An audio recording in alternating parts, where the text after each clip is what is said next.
Само 1% от хората знаят за тази тайна. Повечето хора събуждат с аларма, която мразят. Отиват на работа, която ги изтощава. Вършат се толкова уморени, че чак забравят да мечтаят за по-добър живот. Но те забравят, че те са родени за нещо по-добро, за по-добър живот, за по-съвършен живот.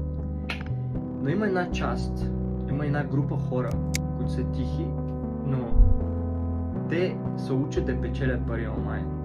Те градят системи, докато пътуват, докато тренират, докато живеят. Но това не е късмет. Това е решение.